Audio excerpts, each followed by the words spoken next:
A cold beginning. The expedition sets out. A single image freezes in the mind. It is a world of white. Snow covers everything. The wind howls a low, empty song. It scours the slopes of a remote mountain, ancient and indifferent. This is the Ural Mountains in the winter of 1959. A small group of hikers moves through the vast, frozen landscape. They are young. They are strong. They are about to be lost to a mystery that will endure for decades. A story written in deep snow and biting cold.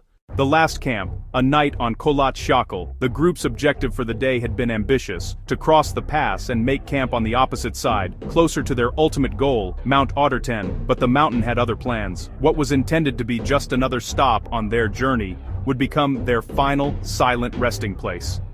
The final entries in the group's shared diary are dated February 1st, 1959. The tone is lighthearted, almost mundane.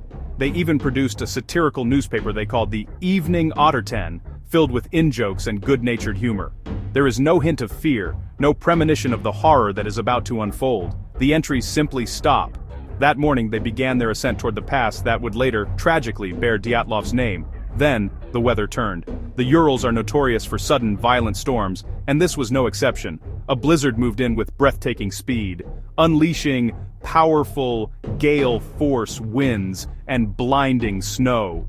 Visibility dropped to almost nothing, a disorienting vortex of white. In the whiteout, they lost their direction. Instead of continuing over the pass, they drifted west, onto the exposed eastern slope of Kholat Shakal, the Mountain of the Dead. It was here that Igor Dyatlov made a fateful and perplexing decision. Instead of retreating to the relative safety of the sheltering forest below, he chose to make camp on the open, unprotected mountainside. It remains a strange, debated choice. The forest, only about a mile away, offered a crucial windbreak and an abundance of firewood. Some speculate Dyatlov wanted to practice camping in harsh conditions, or perhaps he simply didn't want to lose the altitude they had fought so hard to gain. Whatever the reason, the decision left them utterly exposed. They dug in and pitched their large custom-built tent, anchoring it against the relentless wind. Temperatures likely fell to a brutal -25 to -30 degrees Celsius, feeling even colder with the punishing wind chill. Inside, photographs recovered later show a scene of calm routine. They ate a simple meal of bacon and crackers, wrote calmly in their journals, and settled in for a long, cold but seemingly ordinary night. They were completely isolated, miles from any help, alone with the mountain and the raging storm. The 9 of them, huddled together against the elements, unaware that their final hours were ticking away. Then, sometime between 9:30 p.m. and 11:30 p.m., something happened. Something sudden. Something terrifying enough to override every instinct of survival in this frozen wasteland. In a moment of sheer panic, they did not unzip the tent. They frantically cut and tore their way out from within. They fled, underdressed, some in socks, some entirely barefoot, spilling out of their only shelter and into the brutal, unforgiving night. They ran from a threat inside their tent, only to face a certain death outside of it. The silent discovery. Finding the abandoned tent. A telegram was due on February 12th. It never came. By February 20th, volunteers and teachers launched a search. Soon the army, police, planes, and helicopters joined. They battled deep snow, harsh wind, a vast, silent range. Days stretched on. Hope thinned. On February 26th, something appeared on the slope. The abandoned tent collapsed, cut from the inside. Footprints led toward the woods, bare feet, socks, a single boot, then vanished under fresh snow. Inside, boots lined up, coats folded, food ready, and evening interrupted. On February 26th, the search party finally located the abandoned camp, but the hikers were gone. The first clue was a set of footprints, leading away from the damaged tent. The prints gave the first trail, downhill, for nearly a mile, toward the relative shelter of the tree line. Investigators noted something deeply unsettling. Many of the prints were made by bare feet, or feet clad only in socks. In temperatures plummeting to -30 degrees Celsius, each step through the deep snow was a desperate struggle. The relentless wind worked to erase their path, but the trail was clear enough to follow. The tracks ended at a towering cedar tree. Beneath it, the remains of a small, hastily built fire.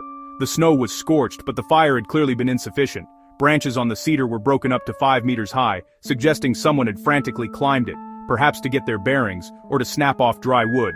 And there, by the dead fire, they found the first 2 bodies, Yuri Krivonashenko and Yuri Doroshenko. They were stripped to their underwear, their hands and feet scraped raw. The official cause of death was hypothermia. Their state suggested a phenomenon known as paradoxical undressing, a final, delirious act of a freezing body. The searchers fanned out from the cedar, establishing a new grid. They discovered another track, this one leading back up the slope toward the tent. 300 meters from the cedar, they found the group's leader, Igor Dyatlov. He lay on his back, one hand gripping a small birch branch, his other arm raised as if to shield his face. He was shoeless. His posture suggested he had been crawling, fighting his way back toward the shelter of the tent before he finally froze. Not far from him lay Zenaida Kolmogorova. She was better dressed than the others, but she too had succumbed to the unforgiving cold, her body showing signs of a final, desperate struggle up the icy slope. The 5th body, Rustam Slobodin, was found between Dyatlov and Kolmogorova. He was discovered face down in the snow. An autopsy would later reveal a minor skull fracture, but it was not considered fatal. Like the others, the cold was the ultimate killer. As winter began to recede, the search for the remaining 4 hikers entered its 3rd desperate month. The melting snows presented a grim deadline, turning the vast landscape into an unstable and treacherous environment for the search parties. Every day was a race against the thaw, which threatened to conceal the missing students forever beneath shifting layers of ice and slush. Finally, on May 4th, a search team probing a ravine 75 meters from the cedar tree made a breakthrough. Buried under more than 10 feet of snow and running water, they located the final members of the Dyatlov group. They were Lyudmila Dubinina, Alexander Kolovatov, Nikolai Thibault Brignol, and Semyon Zolotaryov. They were found more warmly dressed than the others, having evidently taken clothing from their deceased friends in a grim final attempt to survive the brutal cold. This act suggested a clear-headed struggle for life, which made their subsequent autopsy reports all the more baffling. The autopsies revealed injuries unlike any the examiners had ever seen. Nikolai Thibault Brignol had suffered a catastrophic skull fracture.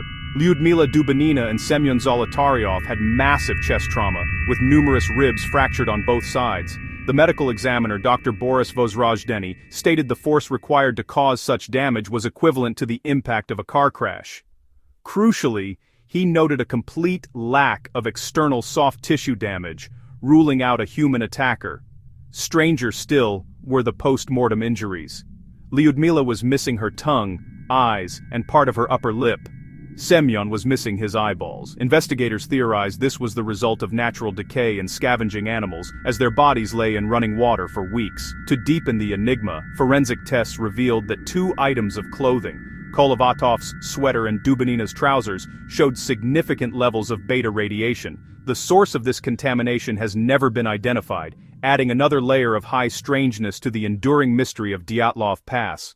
Soviet authorities launched a swift investigation led by prosecutor Lev Ivanov. They interviewed searchers, examined evidence, reviewed medical reports. Secrecy ruled. Families received few details. Facts did not fit together. After 3 months, the case closed. A compelling natural force. A phrase that explains nothing. Years later, Ivanov said he was ordered to close the case and barred from pursuing reports of flying spheres. For the families, closure without answers was another wound. A riddle filed away. A silence that invited theories. As secrecy faded, the story spread. Case files revealed a puzzle of missing pieces. Any answer must explain the cuts, the barefoot flight, the injuries, the radiation. Avalanche, a small slab could force a panicked escape and cause crushing injuries. But rescuers saw no clear slide, and the footprints remained. Secret weapons, a blast could crush without external wounds and leave radiation, yet no records confirmed tests there that night. Animal attack, the injuries don't fit. Monsi attack, quickly ruled out. Infrasound, wind-borne tones may trigger dread and irrational flight. Unexplained lights fueled stranger theories, with no proof. Today, more than 65 years later, the Dyatlov Pass incident remains unresolved. New investigations, official and private, continue. In 2019, officials favored an avalanche and disorientation in whiteout. Even that verdict sparked fresh debate. Too many details resist a single explanation. The pass is now a pilgrimage, to see the land, feel the cold, and remember the 9. Nature's power, and life's fragility. Beyond the mystery, sons and daughters, students, friends, full of life. We may never know the full truth of Kholat Shako. On a cold night in 1959, something drove 9 from shelter into a frozen hell. Before you go, like, share, and subscribe.